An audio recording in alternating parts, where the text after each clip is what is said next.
Hello everyone, online classes, class 9, subject history, chapter 1st, part 4. Did women have a revolution? क्या महिलाओं के लिए भी क्रांति हुई? From the very beginning, women were active participants in the events which brought about so many important changes in France society. They hoped that their involvement would pressurize the revolutionary government to introduce measures to improve their lives. Most women of the third estate had to work for a living. They worked as seamstresses or laundresses, sold flowers, fruits, and vegetables at the market, or were employed as domestic servants in the houses of prosperous people. Most women did not have access to education or job training. Only daughters of nobles or billionaires, members of the third estate, could study at a convent, after which their families arranged a marriage from them. Working women had also to care for their families, that is, cook, fetch water, catch up for bread, and look after the children. Their wages were lower than those of men. महिलाएं शुरू से ही फ्रांसीसी समाज में इतने अहम परिवर्तन लाने वाली गतिविधियों से सक्रिय रूप से शामिल थी कि उन्हें उम्मीद थी कि उनकी भागीदारी क्रांतिकारी सरकार को उनके जीवन सुधारने हेतु ठोस कदम उठाने के लिए प्रेरित करेगी।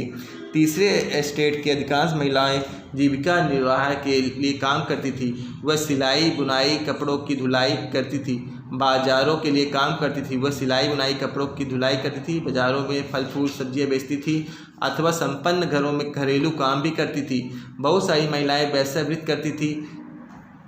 अधिकांश महिलाओं के पास पढ़ाई लिखाई तथा व्यावसायिक प्रशिक्षण के मौके नहीं थे। केवल कुलीनों की लड़कियां अथवा तीसरे एस्टेट के धनी परिवारों की लड़कियों ही कॉन्वेंट के में पढ़ पाती थी। इसके बाद भी उनकी शादी कर दी जाती थी। कामकाजी महिलाओं का अपना परिवार का पालन पोषण भी करना पड़ता था, जैसे खाना पकाना, पानी लाना, लाइन लगाकर पाव रोटी लाना और बच्चों की देखरेख आदि करना। इनकी मजदूरी पुरुषों की तुलना में कम थी। In order to discuss and voice their interested, women started their own political clubs and newspapers. About 60 women clubs come up in different French cities. The Society of Revolutionary and Republican Women was the most famous of them. One of their main demands was the women enjoy the same political right as men. Women were disappointed that the constitutions of 1791 reduced them to passive citizens. They demanded the right to vote, to be elected to the assembly, and to hold political office. Only then they felt they are interested to represented in the new government. महिलाओं ने अपने हितों की हिमायत करने के उन पर चर्चा करने के लिए खुद को राजनीतिक क्लब शुरू किए, अखबार निकाले। फ्रांस के विभिन्न नगरों में महिलाओं में लगभग 60 क्लब अस्तित्व में आए। उनमें the society of revolutionary and Republican women सबसे मशहूर क्लब था। उनकी एक प्रमुख मांग यही थी कि महिलाओं को पुरुषों के समान राजनीतिक अधिकार प्राप्त होने चाहिए। महिलाओं की इस बात से निराश हुई कि 1791 में संविधान में उन्हें निष्क्रिय नागरिक का दर्जा दिया गया था। महिलाओं ने मताधिकार, असेंबली के लिए चुने जाने के तथा राजनीतिक पदों की मांग रखी। उनका मानना था कि तभी नई सरकार में उनको हितों का प्रतिनिधित्व हो पाएगा।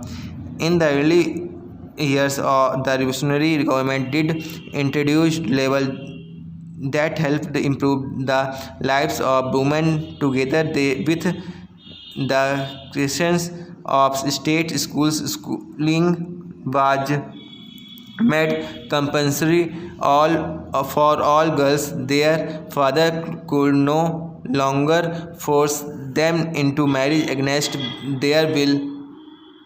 Marriage was made into a contract entered into freely and registered under civil law.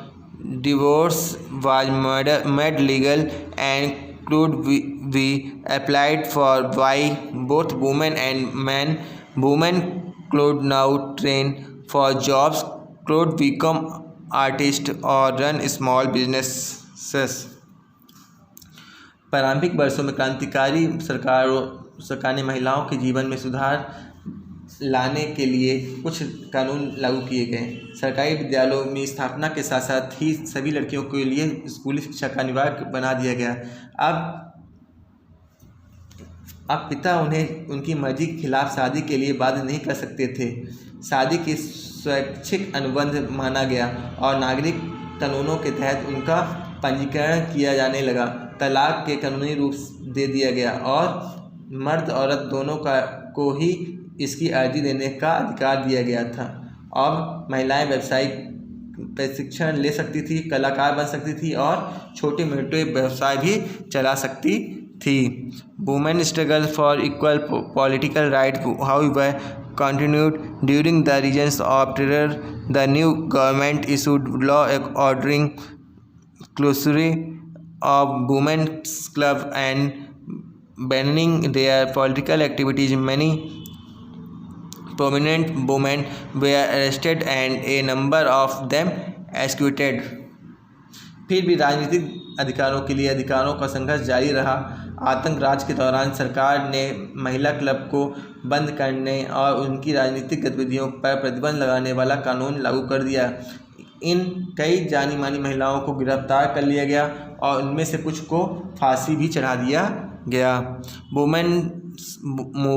Women movements for voting right and equal wages continued throughout the next 200 years in many countries of the world.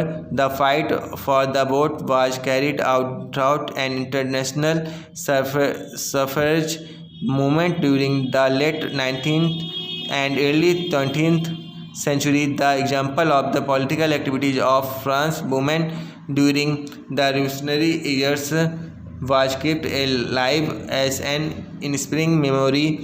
It was finally in 1946 that women in France won the right to vote. मताधिकार और समान वेतन के लिए महिलाओं को आंदोलन अगली सदी में भी अनेक देशों में चलता रहा। मताधिकार के संघर्ष 19वीं सदी के अंत एवं 20वीं सदी के प्रारंभ तक अंतर्राष्ट्रीय मताधिकार आंदोलन के जरिए जारी रखा रहा। क्रांतिकारी आंदोलन के दौरान फ्रांसीसी महिलाओं की राजनीतिक सरगर्मियों की प्रेरक स्मृतियों के रूप में जिंदा रखा गया। अंततः सन 1946 में फ्रांस के महिलाओं को मताधिकार हासिल कर लिया था। The life of a revolutionary women Olympe de Gouges 1748-1793। क्रांतिकारी महिला ओलंप दे गूजे 1748-1793 का जीवन। Olympe de Gouges was one of the most important of the politically active women in revolutionary France. She protested against the constitutions and the declarations of right of man and citizen as they excluded women from basic right that each human being was entitled to. So in 1791 she wrote a declaration of the right of women and citizens, which she addressed to the Queen and to the members of the National Assembly, demanding that they act upon it. In 1793, Olympe de Gouges accused the Jacobin government for forcibly closing down women's clubs. She was tried by the National Conventions, which charged her with treason. Soon after this, she was executed. Olympe de Gouges क्रांतिकालीन France के राजनीतिक रूप से सक्रिय महिलाओं में सबसे महत्वपूर्ण थी। उन्होंने संविधान तथा पुरुषों एवं नागरिक अधिकार घोषणा पत्र का विरोध किया, क्योंकि उसमें महिलाओं को मानव मात्र के मूलभूत अधिकारों से वंचित रखा गया था। इसलिए उन्होंने सन 1991 में महिला एवं नागरिक अधिकार घोषणा पत्र तैयार किया, जिसे महारानी और नेशनल असेंबली के सदस्यों के पास यह मांग करते हुए भेजा कि इस पर कार्रवाई की जाए। सन 1793 में ओलंप द गुज ने महिला क्लबों की जबरदस्ती बंद करा देने के लिए जैकोबिन सरकार की आलोचना की। उन पर नेशनल कन्वेंशन द्वारा देशद्रोह का मुकदमा चलाया गया। इसके तुरंत बाद उन्हें फांसी पर लटका दिया गया। Thank you.